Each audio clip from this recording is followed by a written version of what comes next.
2010년에 정의란 무엇인가라는 책을 통해서 한국 사회에 널리 알려진 마이클 샌델 교수님이 그로부터 10년이 지난 2020년에 공정하다는 착각이라는 책으로 다시 아주 중요한 화두를 던졌습니다.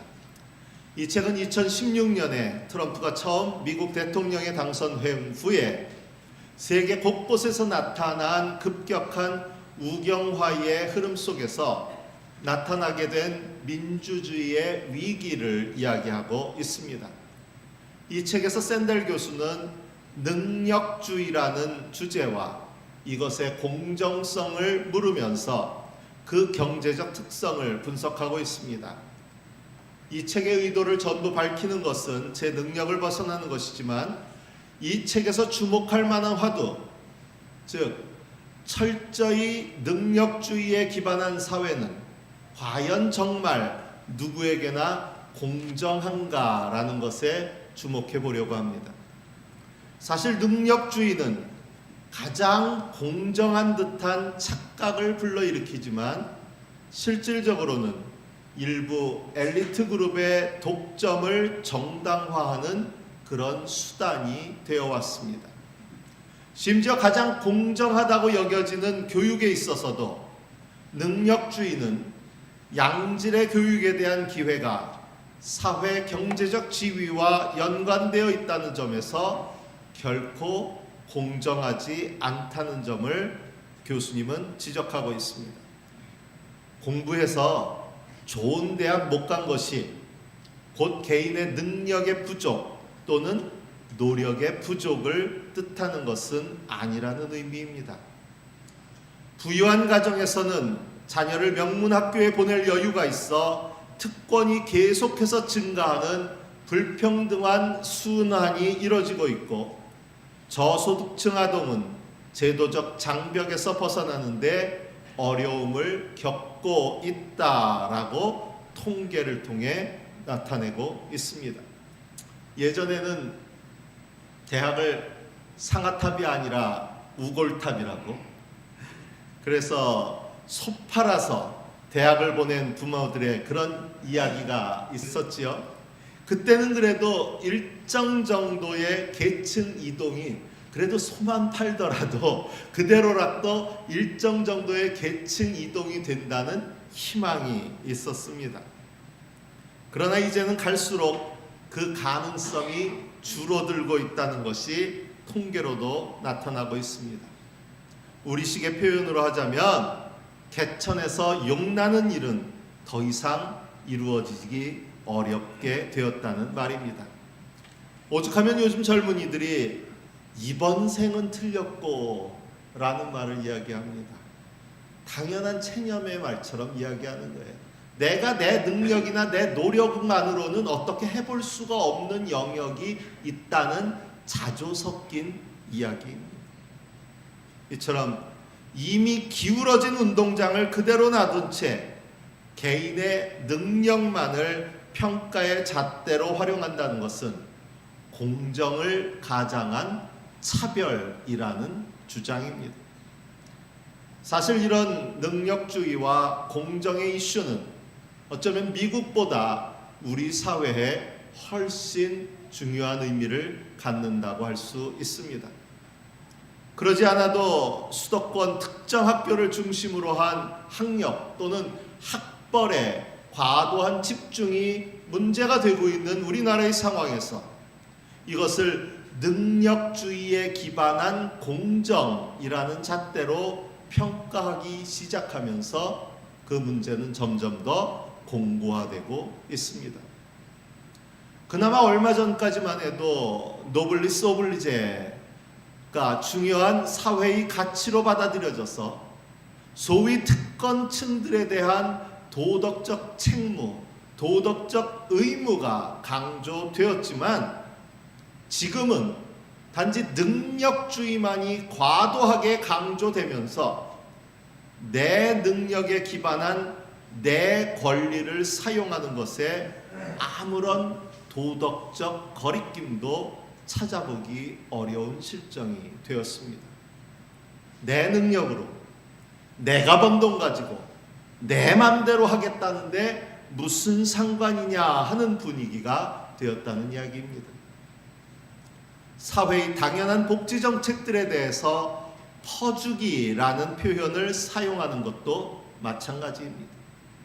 왜 내가 낸 세금을 엉뚱한데 게을러서 자기 앞가름 못하는 사람들에게 낭비하느냐는 논리가 퍼주기라는 말 속에 담겨 있습니다.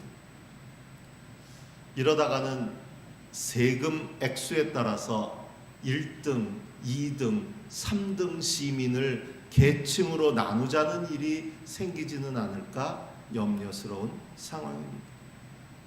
그런데 심지어는 신앙인과 교회마저도 이런 흐름에 별 저항 없이 그대로 휩싸이는 현상, 믿음과 축복의 이름으로 오히려 이것을 강화하는 현상까지 나타나고 있습니다. 3천억 원을 들여서 교회당을 지으면서 우리 돈으로 우리가 짓겠다는데 왜 남들이 나서느냐고 항변하고, 세습이고 뭐고 우리 교회 목사 우리가 정하겠다는데 왜 간섭하느냐고 도리어 화를 내며 따집니다. 교회의 대형화와 개교회주의의 문제를 지적하면 큰 교회로 부흥하지 못하고 큰 교회 목회자로 청빙받지 못한 능력 없는 교회, 능력 없는 목사들의 회방이고 어깃장이라고 치부합니다. 노회나 총회를 가도 결국은 상회비 많이 내는 교회와 목회자가 더 큰 권리를 갖는 것이 당연하다는 논리가 적용되고 있습니다. 교회에서는 이미 일찍부터 소위 매간매직, 교회의 직분을 돈으로 사고 파는 일이 빈번하게 벌어졌다는 것은 비밀도 아닌 일이 되었습니다. 신학교 교수나 대형교회 담임자리는 부모의 재정적 능력으로 외국 유학이라는 스펙을 갖추고 돌아온 대형교회 목회자 또는 장로님들 자녀의 전유물처럼 되어가고 있습니다. 물론 이런 현상은 이미 일찍부터 있었지만 지금에 와서 더욱 문제가 되는 것은, 그래도 예전에는 쉬쉬하면서 부끄러워하기라도 했는데 이제는 이것이 능력주의에 기반한 공정한 일이라고 그렇게 주장하는 상황이 되었기 때문입니다. 과연 공정한 일일까요? 그야말로 공정이라는 착각을 하고 있는 것은 아닐까요? 사실 오늘 설교를 준비하면서 제목을 고민하다가 몇 주 전에 우리 원로 목사님 김 목사님이 오셔서 하셨던 그 설교의 제목을 좀 패러디 해가지고 그리스도는 공정한가 하고서 제가 독일에 있을 때 이렇게 영상 보다 그리스도는 우파인가 하셨길래 오늘은 그리스도는 공정한가 하는 주제로 할까 하는 생각도 있었지만, 오늘 말씀을 통해서 공정에 대한 성경의 가르침, 공정에 대한 주님의 생각은 무엇일까 하는 것을 한번 살펴볼까 합니다. 저는 오늘의 성서일과 본문이 이 공정에 대한 역설로 가득하다고 느껴졌습니다. 먼저 창세기의 본문은 그야말로 능력주의에 대한 도전이라고까지 여겨집니다. 본문의 배경은 요셉이 형들의 시기와 질투로 인해 이집트의 노예로 팔려가고 숱한 우여곡절, 죽음의 위협을 여러 차례 겪으며 결국은 이집트 총리의 자리에까지 오른 뒤의 이야기입니다. 요셉이 당시 바로의 꿈을 풀어 예견한 대로 큰 흉년이 찾아왔고, 이를 대비하지 못했던 요셉의 형제들까지 양식을 구하기 위해서 이집트를 찾아오게 됩니다. 그리고 이제 드디어 요셉과 그의 형제들이 조우하는 광경을 그리고 있습니다. 우리가 익숙한 일반적인 드라마의 구조로 본다면 얼마나 통쾌한 복수극이 펼쳐질까 기대하고 보게 되는데, 요셉이 보복보다는 용서와 화해를 택함으로써 그야말로 훈훈한 결말을 보여줍니다. 이렇게만 보면 요셉의 훌륭한 인성에 대한 칭찬, 그리고 믿는 사람으로서의 그 성품으로서의 본을 연상하게 됩니다. 더구나 요셉은 이 모든 것이 하나님의 계획으로 되어진 것이라고 말합니다. 형님들이 나를 이곳에 팔아넘기긴 하였습니다만 그것은 하나님이 형님들보다 앞서서 나를 여기에 보내셔서 우리의 목숨을 살려주시려고 그렇게 하신 것입니다. 내가 한 게 아니고 하나님께서 계획하셔서 나를 사용하신 것뿐입니다 라는 말입니다. 멋진 수상소감처럼 들리지 않으십니까? 예전에 한 배우가 스태프나 많은 조연 배우들이 밥상을 차려줘서 나는 맛있게 먹었을 뿐입니다 라고 얘기하면서 야, 참 겸손한 사람이네 하면서 칭찬을 들었던 것처럼 오늘 요셉이 하는 이야기가 참 도덕적으로 옳은 이야기, 도덕적으로 본받을 만한 사람의 이야기로 들려지기도 합니다. 그런데요, 바로 이 부분을 능력주의와 공정의 시각에서 바라본다면요, 아주 문제가 많은 부분으로 읽혀집니다. 지금껏 고생한 건 요셉입니다. 죽을 고비를 넘긴 것도 요셉입니다. 그리고 그 숱한 어려움에도 불구하고 총리의 자리에까지 오르게 된 것도 다른 누구가 아닌 바로 요셉의 능력이었습니다.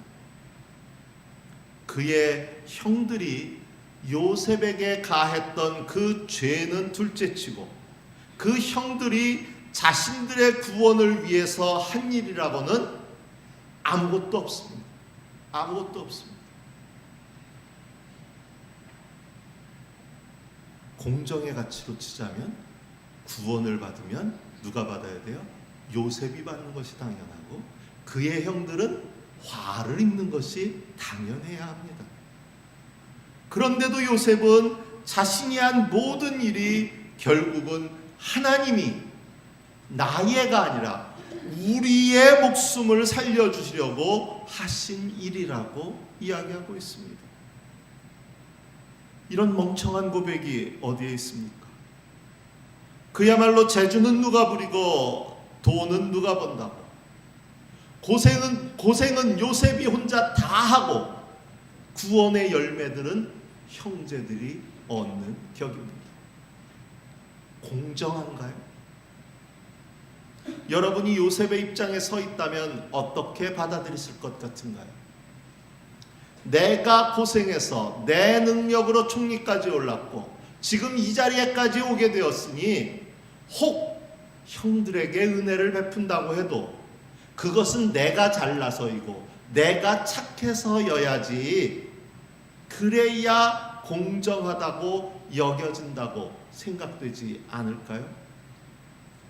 그런데 요셉은 그 모든 것이 그저 하느님의 뜻이었다고 말합니다. 하느님이 나를 형님들보다 앞서서 보내신 것은 하나님이 크나큰 구원을 베푸셔서 형님들의 목숨을 지켜주시려는 것이고 또 형님들의 자손을 이 세상에 살아남게 하시려는 것입니다. 공정한가요? 누가복음의 말씀은 한술 더 뜹니다. 원수를 사랑하라 라고 말합니다. 원수를 향해 무조건적인 사랑을 실천하는 것이 마땅하다라고까지 이야기합니다. 오늘이 3.1절 기념 주일인데요, 만일 누군가 일본에 대한 무조건적인 용서를 말한다면 동의할 사람이 몇 명이나 될까요? 원수는커녕 나에게 조그마한 손해를 끼친 사람이라도 용서하기가 쉽지 않고 그것이 당연한 것으로 여겨집니다. 공정이라는 기준으로 생각하자면 사랑하는 사람들만 사랑하고 좋게 대하는 사람들에게만 좋게 대하고 또 도로받을 생각으로 남에게 꾸어주는 것이 훨씬 공정한 것입니다. 서로의 이익을 전제로 한 조건적인 사랑이 공정에 부합한 사랑입니다. 그런데 더구나 원수라니요. 원수는 증오와 보복의 대상이지 사랑의 대상이 될 수 없다는 것이 당연한 이치 아닐까요? 원수를 사랑하지 않는다고 탓할 수 있는 사람이 누가 있겠습니까? 지난주에 살핀 복음서의 말씀으로 생각하더라도 복을 심은 자가 복을 거두고 화를 심은 자는 화를 거두는 것이 당연한 이치이고 그것이 공정한 일 아니겠습니까? 그런데 예수님은 이 공정의 기준을 뒤집고 있습니다. 너희는 너희 원수를 사랑하고 좋게 대하여 주고 또 아무것도 바라지 말고 꾸어 주어라 라고 말씀하시면서 하느님의 자녀라면 하느님의 백성이라면 그처럼 하는 것이 마땅하다고 하십니다. 이런 식이라면 누가 힘들게 예수님을 따라 살며 누가 어렵게 십자가의 길을 걷겠습니까? 살고 싶은 대로 그저 마음껏 살다가 은혜를 모르는 사람들과 악한 사람들에게도 인자하신 그 하느님의 자비를 기대하기만 하면 되는 것 아닐까요?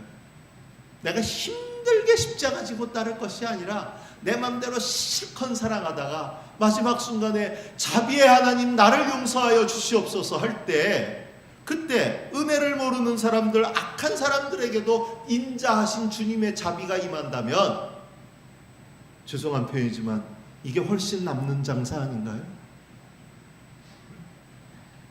그런데요, 이 모든 생각은 이런 예수님의 처사나 이런 요셉의 행동이 공정하지 못하다고 하는 생각은 어디에서 올까요? 그것은요, 내가 요셉의 형제들 중에 하나가 아니라는 생각, 내가 요셉이라는 생각, 내가 누군가의 원수가 아니라는 생각, 사랑받을 만하고 좋은 대접 받을 만한 사람이라는 그 생각에서 오는 것은 아닐까요? 한번 상황을 뒤바꿔서 내가 사랑하는 자, 사랑을 베푸는 자의 위치가 아니라 사랑을 기대하는 자의 위치에 있다고 가정하고 말씀을 읽어보기 원합니다. 저와 여러분이 지금 요셉의 자리에 서 있는 것이 아니라 요셉의 발 앞에 엎드려서 요셉의 자비와 긍휼만을 기다리고 있다고 생각해 보십시오. 요셉에게 한 짓이 있으니 죽이지만 않아도 다행이라는 그런 생각이 들지 않습니까? 그야말로 목숨의 위협을 느끼며 부들부들 떨고 있는 이 형제들의 마음으로 한번 이 본문을 읽어보십시오.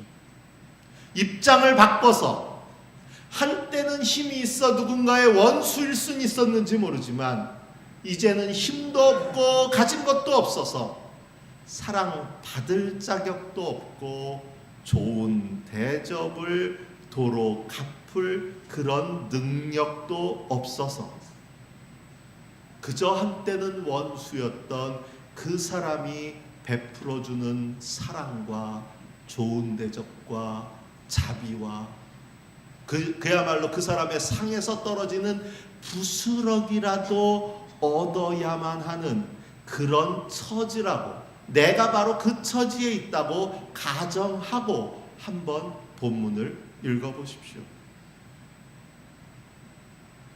공정이고 뭐고를 떠나서 그야말로 은혜의 말씀 아닌가요? 비록 내가 뻣뻣이 고개들 그런 염치는 없지만 그래도 요셉의 입을 통해 들려지는, 형님들 너무 자책하지 마십시오. 너무 걱정하지 마십시오. 형님들이 나를 팔아 넘겼습니다만 이것은 형님들이 악해서가 아니라, 형님들을 벌 주시기 위해서가 아니라 오히려 형님들을 구원하시기 위한 하느님의 계획이었을 뿐입니다. 여러분이 지금 요셉의 발 앞에서 죽이지만 않으면 다행이다 생각하며 벌벌 떨고 있는데, 만일 요셉의 일을 통해서 바로 이 음성을 여러분에게 들려주고 있다고 생각해 보십시오. 내가 한 짓이 있는데 난 구원은 바라지도 않아, 그러실 겁니까? 아이고 은혜입니다. 아이고 은혜입니다. 눈물로 그 앞에 부르지 않겠습니까?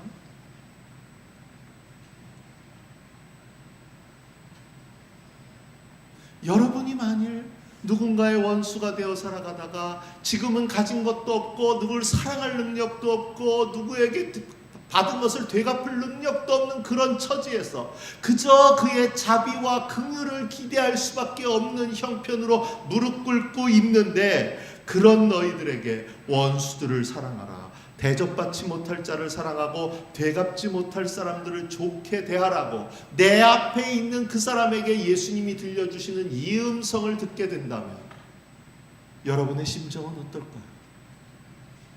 그야말로 복음으로 들려지지 않을까요? 저는요, 만일 하느님이 우리에게 공정하기만 한 하나님이셨다면 어땠을까를 생각하면 무섭습니다. 하느님이 공정한 재판관이기만 하시다면, 그렇다면 저는 그 심판대 앞에 서기가 두렵습니다.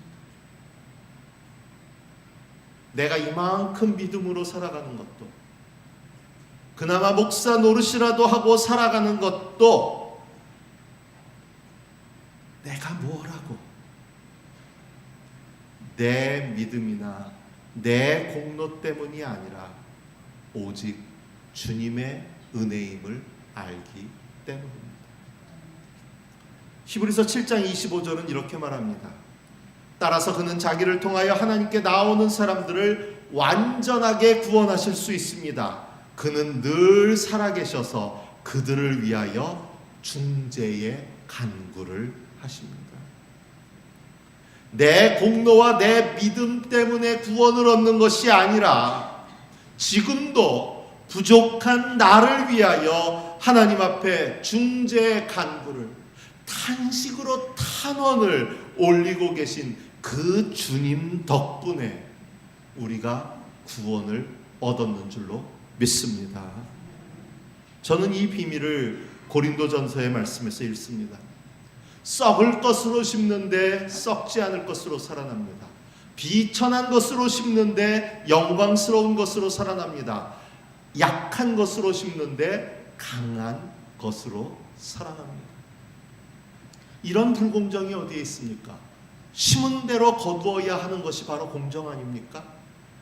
그런데 이것을 가능하게 하는 것, 썩을 것을 심었는데, 비천한 것을 심었는데, 약한 것을 심었는데 썩지 않을 것으로, 영광스러운 것으로, 강한 것으로 거두게 하시는 이 힘은 주님의 공정함이 아니라 주님의 자비이고 은혜인 줄로 믿습니다. 이 사랑을 고백하는 사람은, 내가 사랑받을 자격 없지만 하나님께서 나를 사랑하셨습니다 라고 고백하는 사람은, 이 자비를 깨달은 사람은, 내게는 구원받을 자격이 없지만 하나님께서는 사랑으로 나를 구원하여 주셨습니다 라고 고백할 수 있는 사람은, 이제 내가 그나마 했다는 그 수고를 오직 하느님이 하신 일입니다 라고 고백할 수 있고요, 원수를 사랑하라고 하는 이 말씀이 더 이상 공정하지 못한 처사로만, 불가능한 욕으로만 들려지지 않습니다. 왜냐하면 이미 주님이 우리를 그렇게 사랑하셨기 때문입니다. 마이클 샌델의 이 책에서는 실질적으로 성공의 여부는 개인의 능력에 따른 것이 아니라 상당 부분 운에 좌우된다라고 써 있습니다. 어떤 집안에 태어났는지, 어떤 환경에 태어났는지, 그게 더 중요하다는, 그 중요한 역할을 할 때가 많다는 거예요. 네가 잘나서만이 아니라. 근데 저는 이 표현을 신앙의 용어로 바꾼다면 바로 이런 표현이 되지 않을까 싶습니다. 모든 것이 은혜입니다. 인터넷에 실린 이 책에 대한 한 줄 평이 제법 근사합니다. 성공한 사람에게는 겸손을, 성공하지 못한 사람에게는 치유를 건네는 따뜻한 이의 편지라고 썼습니다. 저는 우리 신앙인에게 주시는 하나님의 은혜가 바로 이런 것이 아닐까 생각합니다. 하나님이 우리에게 주신 이 은혜는 현재 모든 일이 잘 풀리고 있는 이들에게는 겸손의 이유이고, 현재 어려운 시간을 지내고 있는 사람들에게는 위로와 치유의 격려입니다. 공정을 말하기 전에 먼저 우리가 주님의 놀라우신 사랑과 자비와 은혜의 수혜자라는 사실을 기억하시기 바랍니다. 진정한 공정은 아버지께서 내게 자비로우신 것 같이 나도 자비로운 사람이 되는 것이 진정한 사랑임을 믿음으로 고백할 수 있는 저와 여러분이 되시기를 바랍니다. 주신 말씀을 마음에 새기며 묵상합니다.